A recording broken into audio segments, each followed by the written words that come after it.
ማንሳቱ የመፈወሱም ሙት ማንሳቱ ስልጣን ያነገና ነው። ከዛን በኋላ ሁሉ ከሰጠ በኋላ ሩዋቸው ምን በሉ ሂዱ። ለምን ተሰጥቷቸዋል? ሙሉ ናቸው። እንኳን ጸልየው ጥላቸው ሙት ማንሳት ጀመረ። የቅዱሳን አባቶቻችን ክብርና ምስጋና ይግባን አምላካችን።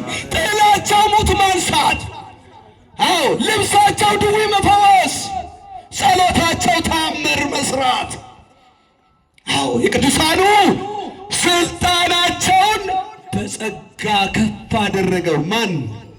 እግዚአብሔር። ሂዱና ምን በሉልኝ? ፈታችሁ፣ አቤት ፈታችሁ አምጡልኝ። ለምን? የመጣበት ዓላማ ስለሆነ። ኬት ነው የመጣው? ሰውን ወዶ ኬት ነው የመጣው ጌታ? ከሰማያት ሰማያት። አዎ ሰማይ ከሆነችው ከድንግል ማርያም ምን ሆነ? ተወለደ። አማናዊቷ ሰማይ ምስራቅ ፀሐይን ያስገኘችው ድንግል ማርያም በእርሷ ማኅፀን አደረ።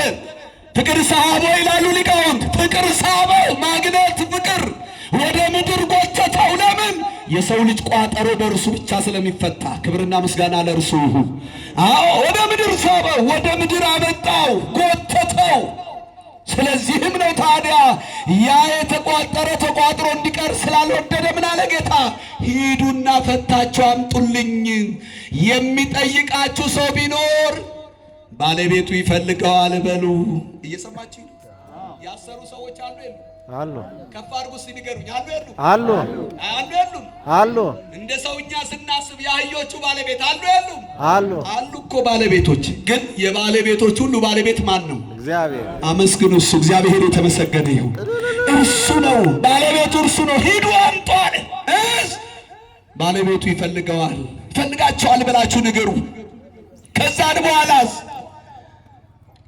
አባቶቻችን እናቶቻችን ሚስጥሩ ጥበቡን የገባቸው የነቢያቱ ትንቢት የተረዱ፣ አዎ አንቺ ኢየሩሳሌም ሰላምሽ ዛሬ ነው ብለው ነቢይ የተናገረው ነቢይ እግዚአብሔር ዘካርያስ በትንቢተ ዘካርያስ ምዕራፍ 9 ቁጥር 9 ላይ እንደተናገረው ይህ ቃል ይፈጸም ዘንድ አህያው ውርንጭላይቱ ላይ ተቀምጦ ወደ ኢየሩሳሌም ጉዞ ሲያደርግ ከዛ በፊት ግን ብዙዎች እናቶችና አባቶች ልብሶቻቸውን በአህያዋ ጀርባ ላይ ይጎዘጉዙ ነበር ይላል። ምን ይሉ ነበር?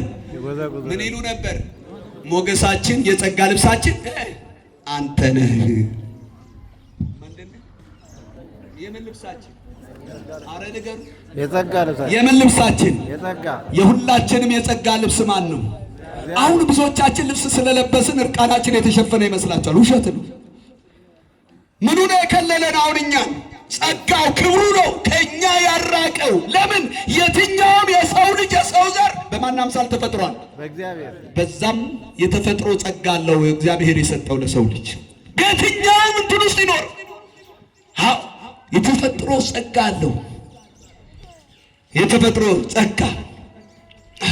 በዛ ልክ እግዚአብሔር አምላካችን እግዚአብሔር ፈጣሪያችን ወደዚህ ምድር የጸጋ ልብስ ሆኖ ለኛ መምጣቱን የተረዱ ልብሳቸውን መጎዝጎዝ ጀመሩ። 3 አይነት ቅጠሎችንም ማንጠፍ ጀመሩ ምድር ላይ። ስንት አይነት? 3። አረ ንገሩኝ። 3። ስንት አይነት? 3። ምንና ምን? ዘንባባ፣ የቴምር ቅጠል ዛፍ፣ እንደገና ደግሞ ወይራ። እነኝን ሶስቱን እያነጠፉ እየቀነጣጠቡ። ዘንባባው ምንድነው? እስራኤላውያን ሰላምን ሲያገኙ ምንን ይዛሉ ብያቸዋለሁ? ዘንባባ የምን ምልክት ነው ብያቸዋለሁ? የደስታ። አብርሃም መካን የሆነችው ባለቤቱ ሳራ ይስሐቅን ስትወልድ ዘንባባን ይዞ ማንን አመሰገነ ይላል? ክብርና ምስጋና ለእርሱ ይሁን። ዘንባባ ደስታ ነው። ዘንባባ ሰላም ነው። ዘንባባ ምሳሌው ረቂቅ ነው። ዘንባባ የሞተ የደረቀ መስሎ ምን ይላል? ያለመልማል። አንተ የደረቀውን ሁሉ ምን ትላለህ? ታለመልማለህ፣ ሁሉ ትችላለህ ማለት ነው። አዎ ዘንባባ እሾህ ካለው ያንተ ስልጣንም እንደዚሁ